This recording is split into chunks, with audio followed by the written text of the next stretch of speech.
કલરની લાઈટ ચાલુ થાય એટલે એનો મતલબ કે હવે આપણે ગાડીને ચાલુ કરવાની છે અને પછી એના પછી લીલો કલરની લાઈટ ચાલુ થાય એટલે એનો મતલબ શું થશે તો હવે ગાડીને જવા દેવાનું.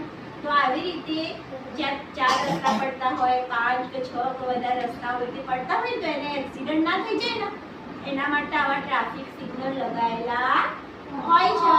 બરાબર? તો તમે જુઓ ને કે જુઓ તો તમારે જોવાનું કયા કલરની લાઈટ ચાલુ થાય છે. લાલ લાઈટ થાય તો ગાડીને શું કરવાની? લાલ લાઈટ ચાલુ ઊભી રાખવાની. પીળી ચાલુ થાય તો ચાલુ કરવાની ગાડી અને લીલી થાય તો જવા દેવાની. ખબર પડી? અને ગાડી કેવી રીતે ચલાવવાની? ધીમેથી અને સાવચવી ચલાવવાની. હા?